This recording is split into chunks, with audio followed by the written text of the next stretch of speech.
everybody. This is Patti Negri. Welcome to the witching hour. Yes, the hour of the day when the veil is thin and magic happens. We have some amazing magic. I'm going to get to know him with you. He's an author, he's a witch, he's an astrologer, he's a ritualist, he's a Wiccan elder, the one and only Ivo Dominguez Jr. Welcome, Ivo. Thank you so much for coming on. I'm just so pleased to be here. I know we have a lot of friends in common, and I was looking forward to this. I know this is great. I have a few of your books on my shelf. You are the Yeah, anchor to the whole series of the Sun Sign Witch series, right? yeah. And the last one, the one that just broke was the Scorpio Witch, and the Ah, next one, I think, Sag is coming out in April, and then there'll be a little break, and then next year we'll hit with Capricorn, Aquarius, and Pisces. So that yeah, that's 12. It's 12 books in about 14 month span. that's pretty fast. That is good. I'm not the only author. I'm anchor author, so I've written about half of each one, and the rest by beautiful, wonderful other people that got involved in the project. Oh, that is beautiful. That's still a lot. Okay, we could say that. So, Mhm. how much, again, I'm not an astrologer. I love it. I Mhm. respect it. Yeah. It doesn't work in my brain like math. How much different is I'm a Libra witch compared to a Scorpio or an Aries witch? Do we look at things differently as a rule because of our sun sign? From a witchcraft perspective or spiritual perspective, it's a little bit different. People, when they talk about astrology, they're usually looking at personality stuff or predictive stuff, and that's really useful. However, think about it this way.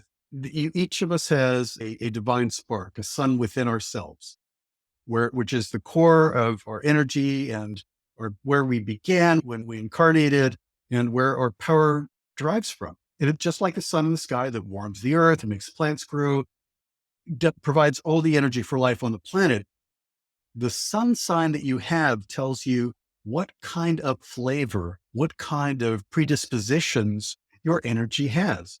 So that when you, as a spiritual person of any kind, or magician, witch, whatever term you like, call upon power or open up your psychic senses, the juice that you pull up is first filtered through that. Then you've got all the others, all the planets, all the signs, and you are the whole universe, right? You contain a copy of it inside you. But the thing that is lighting it up is of that particular flavor. Oh, that's beautiful. So in your books, do you tell people like different ways to do rituals that will more benefit their sun sign or the way they what Yeah. color they're coloring through? So it's a half and half thing.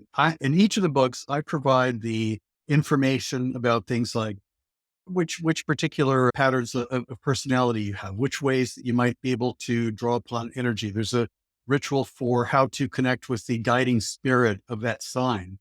And then the second author is talking about lived experience of these are the things that I've experienced or have happened to me as an Aries witch or a Sag witch or whatever they may be. And that way see it in action. And then there's short pieces that are like spells and little vignettes out of people's lives by several other people. So you get a broader sense. I also in each book provide, if you are, say, for example, I'm a Sag with a Scorpio moon. So there's a chapter that lists each of the permutations. So you see each of the possibilities. If your sun is here and your moon is here, this is the way that magic works for you and which things you might be drawn to or have greater ease in learning. It also went for the rising. So it's a mixture of things. Honestly, the value of this book is not just for you, for your sun sign, but if you want to learn about the 12 signs in general, it's not a bad idea. I have friends that have been buying the sun sign for their kids or their partners or whatever, or their coven mates or people that they work with as a way of better understanding how their energy flows. No, that is beautiful. Yes, I'm slowly collecting them and I love it. And I just did get Libra Witch. We'll go. Awesome. So you've been practicing for a long time and looking your bios and for decades and decades. So tell us, how did you come upon this very magical path? Were you something you were born into or thrown into? I'm going to say a little bit of both. I was definitely thrown into it in the sense that I was one of those kids that was always seeing things, feeling things, responding to things that may or may not be there. And it wasn't imagination. Yeah. I knew the world was bigger from the time I was a kid. And I had kind of 50-50 mix. I had, I'll say just the grandmom's room. I had a grandmom that was very Catholic and this is wrong, period. And then I had the other grandmother who was also Catholic, but said, yeah, I see things too. Just don't tell people about it. You're just going to get in trouble. So I did a lot of exploring as a kid in different religious systems and finding every little occult book when I could. It was hard. The first books I was looking for on any kind of magic or occultism was back in the 70s, which was not an easy deal. I'm 65. I connected with the magical pagan community around 1978-ish. And that was totally a magical thing too. I was fencing. I was at the fencing club at the University of Delaware while I was still in high school, but I got permission to go because there weren't too many places to go fencing. And I loved the idea of fighting with swords. And we were changing in the locker room and this guy was changing fast. And from underneath this t-shirt out popped a little pentacle. And my eyes just went, pentacle. And I'm looking at him and I'm like, so are you a witch? Are you Gardnerian or Alexandrian? Are you something else? Blah, blah, blah, blah. He says, can we take this out in the hole? Because he did not want to put it to every single person. And he said, you're too young for any of this. But he said, give me a bunch of envelopes with stamps and your address on it. And we'll put you on you'll get our newsletter, but nobody who's respectable is going to take you into their coven until you're 18, which was right. So I managed to connect with community in a kind of a magical way. I found my way to it really easily in an era where there was no internet. Yeah. And almost no medical shops. I was way back, not quite the 70s, but definitely into the 80s and all I had was Scott Cunningham. And we give thanks. Yes, I live by a Scott Cunningham. So I'm very elemental in all my work. That is such my base and the music and this, and that's how I go. You also have a book on the elements, right? Right. The 4 elements of the wise. And hey, in my mind, all my books are the same book. It's just like they're different chapters in the giant books that I hope to write over the course of my life. Mm-hmm. And the elements book came out because I'm not going to say that you ever get tired of teaching things. Though sometimes you have to renew how you do it. But I said, I need to put down everything that I can think of that I would teach my students in a book. Because I'm not going to have one-on-ones or classes with everybody and here, read this. And then when you come to my class, you'll have a jump start. It was a way of putting that all on paper. But there's the other thing is that I think elements are so important. And because they are one of the first things you can find, and it's one of the easiest things to find online or elsewhere, when people think something is easy to find or is the first thing, they forget how fundamental means that it is the foundation. Not that it's something to be neglected, not something that's simple, but it's something that's actually what holds the whole thing up. The elements are really important to me. Yeah, me too. I live by it. That is my practice base over as eclectic as I am with everything. So what do you think about now? We know that there's this rise in witchcraft. It's the fastest growing religion in America, which is, to me, it's great on a million reasons, mostly that it's awareness of the earth, of the elements. So we're so off balance now. What is your thoughts on the now of life and our practices? Okay. I do believe in reincarnation. And I do believe that we have a certain amount of choice about when and how and where we show up when we come to planet Earth. And I think that if you picked, and I believe that we had a lot of choice to be here on planet Earth at this time, it's because you decided that you wanted to do some hard work. You came here to do the hard work. And as somebody who's got an astrological background, we are smack dab in the middle of the change of the ages from the age of Pisces and the age of Aquarius. And I'm just going to put that in a different way. And by the way, when does it happen? It doesn't matter. Let me tell you why. I live in Delaware and the weather's been crazy right now. That is most of the country. But let's pretend that tomorrow was the first day of spring. Does that mean that I can break out all my warm weather clothing? No. It's going to wiggle back and forth and there's going to be storms. It's going to get hot, going to get cold. All it means is that every day after that, it looks a little bit more like spring and then eventually it is spring. And that's something that's just happens in the course of a year. Ages last a little over 2,000 years. So the time that's in that fuzzy zone where there's like the storms caused by one age and the other kind of like going back and forth, the rest of my life, if there's a toddler listening, the rest of that toddler's life is going to be still in that area of transition from one season of the universe to another season of the universe. So we're here to do the hard work. And I think that nature and the spirits of various kinds are calling to us to do what we can as individuals, and collectively as a movement, we have an impact on um, preserving what can be and healing what can be and trying to divine where else needs to go. Yeah. I hope. I love that because I'm not astrologer, and it's always we're going into the Age of Aquarius. I know that means something very big. Aquarians are different, so it's would make Ooh, sense. I'm going to say one thing that I get unhappy about when people talk about astrology is the following thing. There is no combination of planets or alignments in the heavens that makes things good. It's just opportunities. It's just energies, but human beings have to pick themselves up and actually put it to good use, because otherwise it's either missed opportunity or power doesn't necessarily mean good. It's about it. So no, there's nothing that guarantees that the Age of Aquarius will be like that silly song from the 60s, Age, Yeah. it's the dawning of the Age of Aquarius. Everything in the song is a lie. Everything in the song is a lie.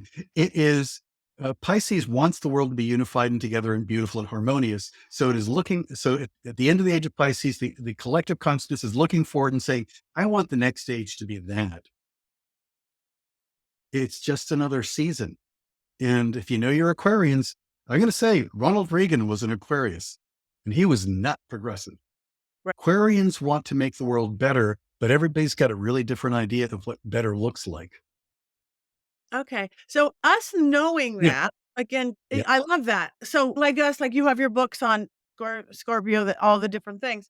So us Yeah. knowing that, how do we, okay, spring is coming. So do we just put that into our awareness of how we do things? Or is there certain things that we could add to our life going, okay, we picked coming to do hard work. We booked this time to be here, which I believe whole everything that you said. I Yeah. think picked right here. I believe in reincarnation. It's okay. I put myself here. Yeah. You chose to be here because you can do the work. Yeah. All right. Look, I'm going to compare it to something that most energetically sensitive people have felt. Have you ever walked into a room and even though nobody's arguing, the energy in there is, it's thick. Yeah. People have been arguing. Even if the room is empty, it's, whoa, I need to clear the room a little bit because it feels with that.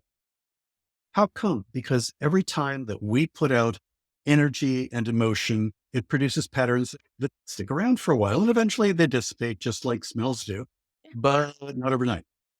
The Now think it on the level of the whole culture. The more individuals are putting out, I'm going to look at things with compassion. I'm going to try to do my best.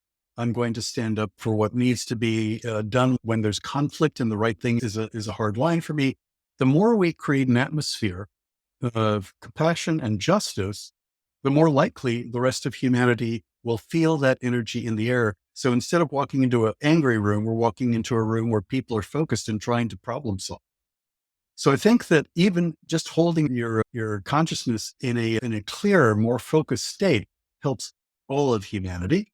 Now, if you do magic in your life, even better, but just maintaining that presence of mind is helping everyone and everything make a smoother transition. I like that because you do feel anger in a lot more rooms than we used to. Well, I do a yeah, lot of clearings and energetic clearings. It's holy moly. Yeah. I won't say the where and when, but not that long ago, I attended a public hearing. And you know what? When it comes to local stuff, public hearings are important, right? Yes. And there's all strong feelings about different things.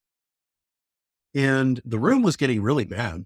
I'd already spoken and I was sitting in the audience. So what I did is I started just to breathe and ground and center and just try to pull some of the excess energy out of the air and ground it out. I was not trying to influence anybody in the room, not trying to say, here, you will believe what I just said in my statement. More, no, the air is getting really too thick in here. It's harder for people to be lucid and think clearly when there's all this hot energy around. So anytime that you don't have to wait, anywhere you are, you can begin to just pull and dump some of the excess energy. The earth can compost anything, given enough time. So just pull the energy of anger, confusion, fear, distress, whatever it may be, and put it down. I love that. And again, needed seemingly more than ever with going on. Okay. So if Um, I'm listening to this and I'm like maybe new to this world, is like, how do I do that? so I'm a very visual person, but not everybody is. No. So if you are a visual person, then imagine that your soft gaze, unfocus your eyes a little bit, look around the room, see if if anything looks cloudy or bright red or anything that looks like trouble to you, and then just see it flowing towards you, see it going down towards the ground. But maybe you don't see things. Maybe you need to do words like, I send into this air clarity and conscience and the things that are needed to have civil society, whatever. Then maybe you're going to be doing a mantra and pushing that out into the space. Or maybe you're the kind of person that feels maybe tingles on your body, or it feels like warmth or cold or whatever. Then focus on those sensations and imagine that you are putting out your hands and grabbing those energies and moving it in. Everybody does things differently, and not one way is better than another. And just figure out which way you notice what energy feels like. And if you're one of those people who says, I don't think I feel anything, I'm a lead head. And I have friends that are actually really good healers or can do all sorts of magical stuff, and they think of themselves that way. And I said, trust, stuff is happening. You may not be able to see it in this moment or feel it in this moment, but the results speak for themselves. So just trust and breathe. You can do it. You can do it. There are lots of techniques, but the first part is just to stop disbelieving in yourself. Yes. That is beautiful. Thank you. So that's even the way I teach psychic development. You're knowing, like going to Claire's, where's your strong suits? What is your dominant? What is there, this and that? So working within that, I think that is beautiful. So I'm going to walk into every room and see. You could also, I was just at a conference, and if I see a speaker that's trying to teach, and some people are born to be in front of an audience, and other people, they're great, they're knowledgeable, but you put them in front of the audience. And so if a speaker is up there and they're struggling a little bit, I just start I'm listening to every word. I'm valuing it. I'm just going to send positive energy towards them about how much I care that they're out there. And people feed off the audience, even if they're unaware that that's what they're doing. Yes, they do. I do that. And then this is because I do a lot of energy in court. Right. Do you notice that person probably will notice you, even if it's a big audience, and start looking at you, the one Yeah, sending? I do. I Yeah, do I that do know. because if I'm like, I need to focus here, if I'm the one on that stage, I will, oh, this person, they're listening. If I want to take it to the simplest of terms, their Yeah, energy is connecting, and it can yeah, affect the room. Yeah. I yeah. love, And well, sincerity is infectious. We know that human emotions can spread like wildfires. They can amplify the ones that are going to do us the most good. yeah. Oh, I love that. So what is, you have, tell us about some of your books or your favorite books or what you have coming out. No, So we golly. can get Oh, so, started. so I have the Four Elements of the Wise, which you mentioned. I've got the 12-book astrology series. It's about the signs. I have a book called Practical Astrology for Witches and Pagans that is got almost no math in it. Then It is, I can listen. it is not meant, it's for teaching people how to use the magical language of astrology, the imagery of astrology, the stories of astrology, or even the idea of, if you've opened most books, sooner or later you'll run into, this is an herb of Mars or Saturn or yada, yada, yada, or of this element and this planet or sign, whatever. And you go, cool, whatever. I'm not sure what that's telling me. But if you think of it as a language and that each of these things represents a whole set of ideas, then when you look at that, oh, I see what that means. So here's the thing. You work the elements, which means that because we are made of the four elements, we can call on them because the like calls to right. Yep. In us, we also have each of the planets, each of the signs. And once you know what they feel like, you can call on them in the same way that you would call the elements, because you have a sky within, it's interacting with the sky above, but you have a sky within. I'm going to say a ridiculous thing that I used to do that worked, just to show you how quick and easy that kind of magic can be. Mind you, I love fancy smells and bells, high ritual, but I also like the simple stuff. Have you ever been to those places where they have a ton of used or remaindered books on tables upon tables, and you wander through and try to find, and you can't carry that many, and you only have so much money to buy the books, and you can't decide if you want that one or not, but you can't carry it. Let's say I found a book. I will put my hand on that book and then put some energy into it, and then I will draw the glyph for the planet Saturn. By the way, learning an alphabet it's no harder than just learning new letters, right? Yeah. Saturn represents solidity, gravity, weight, staying put. I put a symbol of Saturn for it, walk away, look at other books, and then come back. If I'm going to buy it, I pick it up. If I'm not going to buy it, I erase that Saturn because it keeps the book in place until I come back for it. Nobody's going to buy it until, Really? or I'm about to pick up some heavy things. Like a friend of mine wanted me to help move their wood stove. Now, there were several of us, and they're quite heavy. So just before I breathed, I pulled in energy from the world. And then on my biceps and on my thighs, I drew the symbol for Mars, which is physical vitality and strength, and poured red energy into myself. And for a short span of time, I was a little bit stronger. Wow. Each of the symbols in astrology is just like runes, is just like sigils. If you know what they are and you can call them, then you can call the power they represent. And that's simple use. I hate to put it this way, but a friend of mine said, yeah, that's hedge astrology. And that's fine. I like I love that because I work with runes. I work Right? with sigils all the time and the importance and Well, what the sigils are. So just learning the planets, the astro. that alone gives you a big jump up. Honestly, most people are already doing it. If you've ever done a 7-day ritual or with a 7-day candle or something like that, yeah, one of the reasons that works so well is that each day of the week is one of the 7 elder planets. And by doing it 7 days in a row, you collect the energy and the blessing of each of the 7 elder planets built into the magic. Built into the magic. And if you know it, even better. That's good. The more awareness you have, the better it gets. Right. I see that too. It's adding one more element to everything. So go on. I have a book called Spirit Speak, which came out Yes. years ago. I'm trying to get the publisher to allow me to expand it. I wrote And that that's, down. I wanted to ask you about that. yeah, I wrote that a long time ago and I'd like to expand it.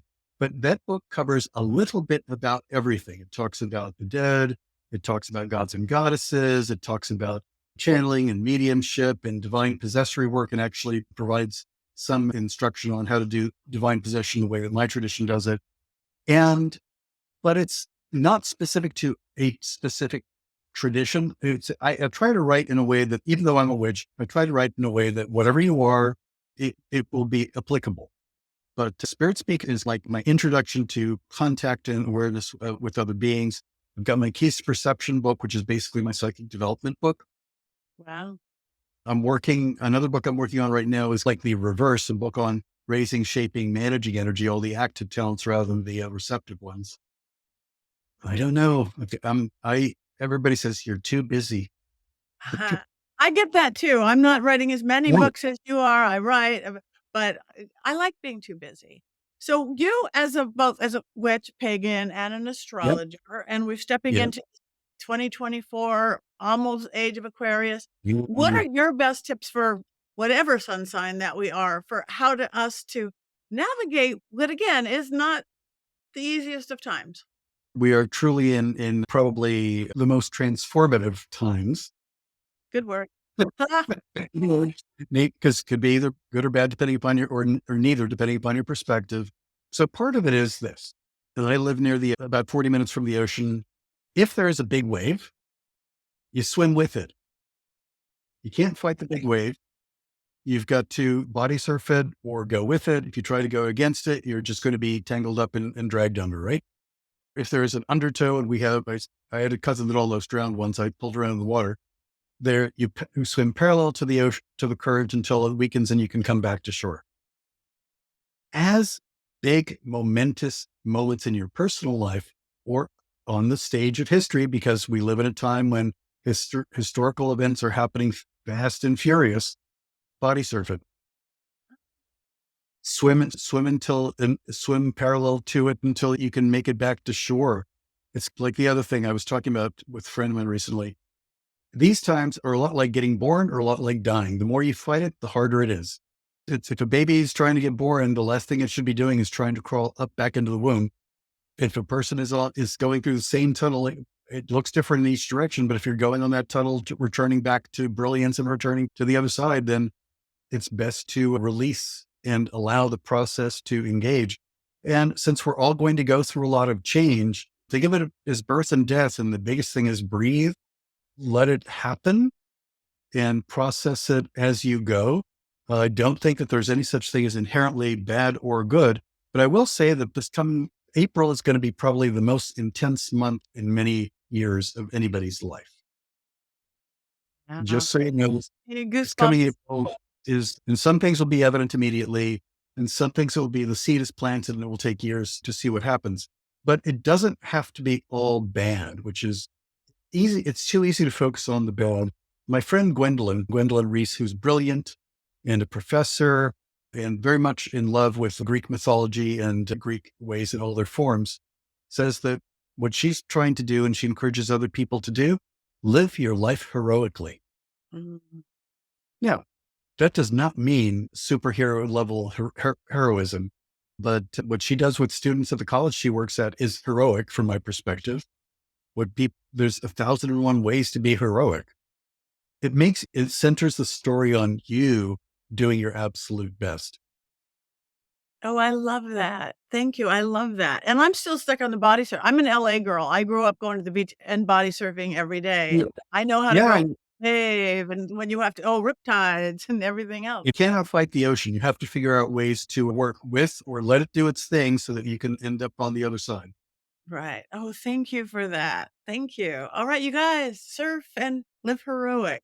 Let everybody know before we go. Oh my God, I have so many questions, but we just have to have you back. Can we do that? I'd love Um, to do that. so tell everybody about where they can find you, where they can get your books, anything you have coming up, appearances or new book releases. Let us know. We want to know. I mean, the whole book series, basically look for the Sun Sign series for the witches. I'm going to be teaching at the conferences. Honestly, if you go to my website, which is just ivodominguezjr.com, I have a teaching schedule there. I'm going to PaganaCon in Minneapolis. I'm going to Sacred Space Conference in Maryland, all these very soon. I'm going to Summer Magic in Florida. I might be going to Mystic South in Atlanta. I love teaching and doing in-person things. So you can catch me at those places. And honestly, buy my books wherever you can. But if you have a local store, shop local, right? I know it's convenient to go online and just have it delivered to your mailbox or your front door or whatever. But our stores are like community centers or little shrines or little temples or portals of access for people to find their way into these communities. So we need to keep them alive because it is harder to keep those running. So please support them if you can. So thank you for that. Okay. Thank you, Ivo. This is great. Thank you for bringing your magic to the witching hour. You guys check him out. Go to his website, follow any social media he has, go to these beautiful events and surf along. Ah, Thank you. thanks.